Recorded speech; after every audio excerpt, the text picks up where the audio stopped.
J'aimerais aussi aborder un sujet, parce que j'ai vu des trucs bizarres sur Twitter qui m'ont choqué, vraiment qui m'ont choqué. Et je pense que je dois en parler. En fait, il y a eu une attaque au couteau en Allemagne. Je ne sais pas si c'est aujourd'hui ou si c'était hier, hein. Je suis vraiment désolé. Sur un rassemblement anti-islam. Voilà, il y avait un rassemblement anti-islam. Vous me corrigez, hein, parce que l'information est encore chaude et peut-être que je vais dire des bêtises. Donc il y a eu une attaque au couteau en Allemagne sur un rassemblement anti-islam, où plusieurs personnes ont été blessées. Je ne sais pas si elles sont en danger ou en état critique ou pas. Je ne sais pas. Vraiment, je ne sais pas. Je sais juste que l'assaillant a été abattu et je sais même pas si... Pas de match. Je sais pas si l'assaillant... Merci Baka. Et je sais pas si l'assaillant est mort ou pas. Moi, ce qui m'a choqué, c'est un tweet que j'ai vu. D'ailleurs, c'est grâce à la lanterne. Je crois qu'elle a retweeté une personne. Qui disait, texto... Est-ce que le militant de l'extrême droite est mort? Donc les gens étaient choqués. De quoi il parle? Tu parles d'un attentat d'une personne qui a attaqué un rassemblement pacifique contre une religion pacifique. Et tu demandes est-ce que le militant d'extrême droite est mort ou pas? Donc il a effacé son tweet, mais il a retweeté encore plus. Pour dire encore plus. Je connais pas la personne, hein. Vraiment, je me rappelle même pas de son nom. Mais c'est pas important. Vraiment, c'est l'idée, le discours qui va avec, qui est important. Il disait oui, moi, la personne qui attaque au couteau, et le militant d'extrême droite, donc apparemment celui qui fait un rassemblement contre un rassemblement anti-islam d'un militant d'extrême droite, ok. Moi, je le connais pas. Pour moi, ils sont sur la même enseigne, c'est-à-dire ils sont pareils. Attaquer au couteau ou faire un rassemblement anti-islam, c'est la même chose. Et là, je crois qu'il y a un point de basculement. Quand on commence à penser comme ça, c'est très grave. Il y a vraiment un point de basculement. Et je connais très très bien cette pensée-là, parce que je l'ai vécu. Je pense que s'il y a des Algériens aussi vieux que moi sur le live, ils savent très bien de quoi je parle. Moi, j'ai parlé, je crois, il y a 4 ans, il y a 3 ans de ça, et je continue à en parler, sur un concept que j'ai appelé « Merci l'anthroprof ». Mon nom est compliqué, ou alors je suis dyslexique. En fait, j'en ai parlé de ce concept-là, et je vais continuer à le faire. Hein. Je l'ai appelé la chaîne du terrorisme. C'est-à-dire comment on aboutit, in fine, à quelqu'un qui commet un attentat. Parce que ça n'arrive pas comme ça. C'est rare. Hein. C'est-à-dire, même si vous avez l'impression que c'est présent partout et tout, c'est plutôt rare. Voilà, même en Algérie dans les années 90, où il y avait vraiment beaucoup de ça, c'était encore rare. C'est-à-dire, statistiquement parlant, tu avais peu de chances d'être victime de ça. Mais c'est pas important. Et je vais vous dire pourquoi. Merci Daniel. En fait, comment on arrive à quelqu'un qui passe à l'acte comme ça? En fait, il faut toute une chaîne. Il faut toute une chaîne de terrorisme. Et il faut des participants. Et que chacun apporte sa pierre à l'édifice. Pour que, au final, il y a quelqu'un qui passe à l'acte. Il faut que chacun construise un palier. Et généralement, ceux qui construisent le palier, c'est pas eux qui passent à l'acte. En fait, ils préparent le terrain, que ce soit le terrain idéologique ou autre chose, ou justification, ou une manière de dire que ce que tu fais est normal. Je vous assure que c'est le cas. Je sais que c'est bizarre ce que je dis, mais c'est le cas. En fait, ça commence toujours par déshumaniser, c'est la première étape, hein, déshumaniser la personne qui critique l'islam. Il ne faut pas qu'elle soit humaine. C'est pour ça que tout à l'heure, je vous ai dit, quand il a dit, pour moi, celui qui passe à l'acte et celui qui fait un rassemblement anti-islam, pour moi, c'est la même chose. Parce que celui qui passe à l'acte, c'est un terroriste, on va l'appeler comme ça. C'est un terroriste. Donc on l'a déshumanisé. Donc l'autre aussi, il est aussi exactement au même niveau. Et ça, c'est très grave, hein, parce que je vous rappelle, il y en a un qui tue des personnes, et de l'autre côté, on a des personnes qui critiquent une idéologie.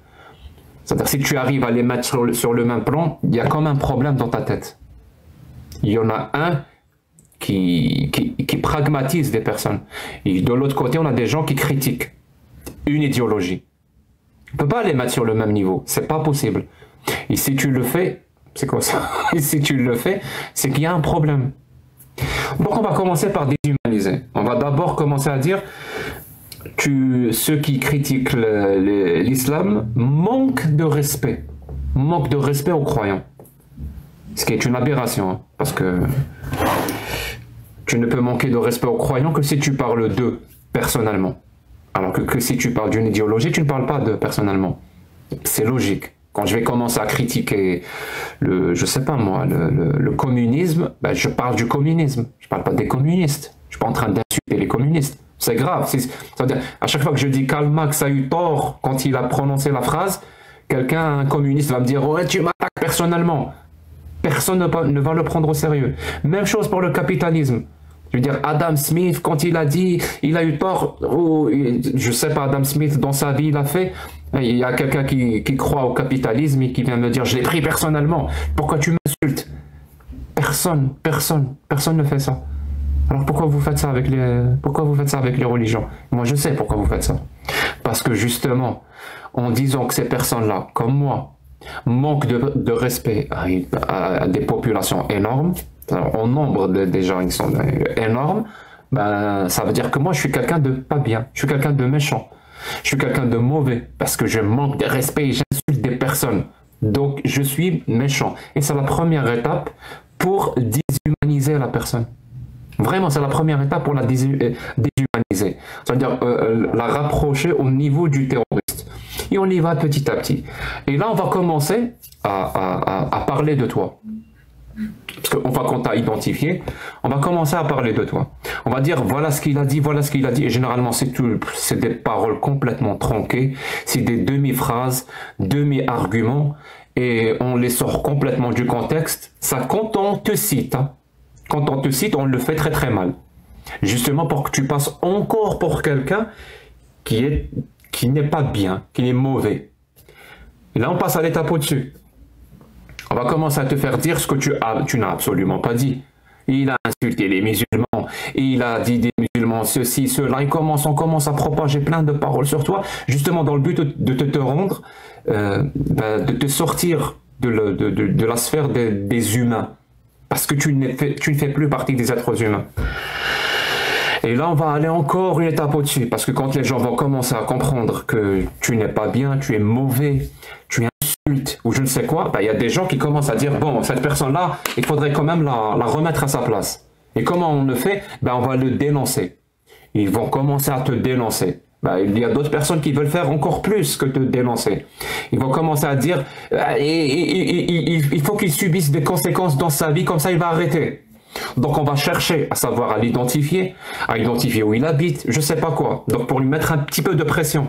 Donc on va encore y aller. Ensuite il y a d'autres personnes qui veulent faire encore plus. Parce que bon, après ça devient un jeu, celui qui fait le plus. Donc on va exposer ton adresse, on va exposer plein de choses, des informations sur toi, en même temps avec toutes les connotations qui vont avec. C'est-à-dire cette personne est mauvaise, elle insulte à longueur de journée les musulmans, elle manque de respect, elle espère peut-être que quelque chose de mal arrive aux musulmans.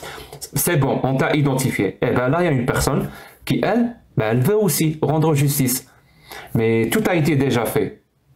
Elle ne va pas te dénoncer, ils t'ont déjà dénoncé. Elle ne va pas essayer de savoir à t'identifier, ils t'ont déjà identifié. Elle ne va pas essayer d'exposer ton adresse a été déjà exposée. Elle ne va pas essayer je sais pas, il y a des gens qui vont venir chez toi pour te taper dans la porte, pour te faire peur justement. Tu ne vas pas faire ça, il y a des gens qui l'ont déjà fait. Donc tu veux faire encore plus pour leur montrer que moi, je vais faire encore plus. Et c'est là où des personnes pop, comme dans un MMO, ils pop, des gens qui sont prêts à rendre justice. Ben, ces gens-là sont déjà prêts. Parce que tu leur as déjà préparé le terrain, tu leur as déjà dit que cette personne-là, si tu te prends à elle, c'est normal. Quelque part, elle l'a mérité. En plus, c'est pas un être humain. Et là, il arrive ce qui arrive. Par exemple, Samuel Paty, par exemple, beaucoup d'exemples. Et c'est comme ça qu'on qu'on voit comment cette chaîne du terrorisme aboutit au final. C'est-à-dire une personne qui passe à l'acte parce que tout a été déjà fait avant. Il y a beaucoup de personnes qui participent à cette chaîne. Et même quand ça aboutit et que la personne elle est victime d'un attentat, il y a encore des personnes qui te disent pour moi, les deux sont au même niveau. Mais pourquoi ils sont au même niveau? L'un critique une religion et l'autre assassine des gens. T'es pas un peu con? Sérieusement, hein, t'es pas un peu débile pour dire ça?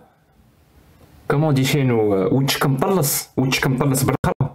C'est-à-dire ton visage est... Je sais même pas comment traduire ça. T'as un visage costaud, c'est-à-dire tu as le courage de montrer ton visage en disant ce genre de phrase.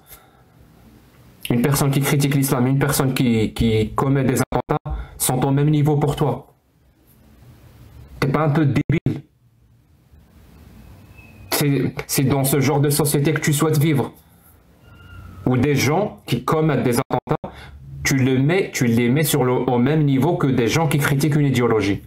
Pourquoi tu fais ça? Pourquoi tu fais ça? Pourquoi tu dis ça? Tu le penses? Tu le penses sincèrement? Parce qu'il y a deux possibilités. Soit tu le dis parce que tu le penses, soit tu le dis et tu ne le penses pas. Si tu le penses, je trouve ça complètement débile. J'ai même pas besoin de t'expliquer pourquoi c'est pas pareil. Quelqu'un qui passe à l'acte et quelqu'un qui critique une idéologie. Et si tu ne le penses pas, pourquoi tu le dis? Tu as peur? Tu as peur de gens? Tu veux t'intégrer? Je comprends pas. Pourquoi tu le dis? Par lâcheté. Tu veux adopter un comportement lâche. Tu veux signaler au monde entier que toi, tu n'es pas comme celui qui critique l'islam. Ben dis-le. Je ne suis pas comme celui qui critique l'islam. Point. Pourquoi tu es obligé d'aller encore plus loin? De le mettre sur le même niveau que celui qui passe à l'acte? Pour que tu veux plaire à des gens? Je comprends pas, je comprends pas. À qui tu veux plaire?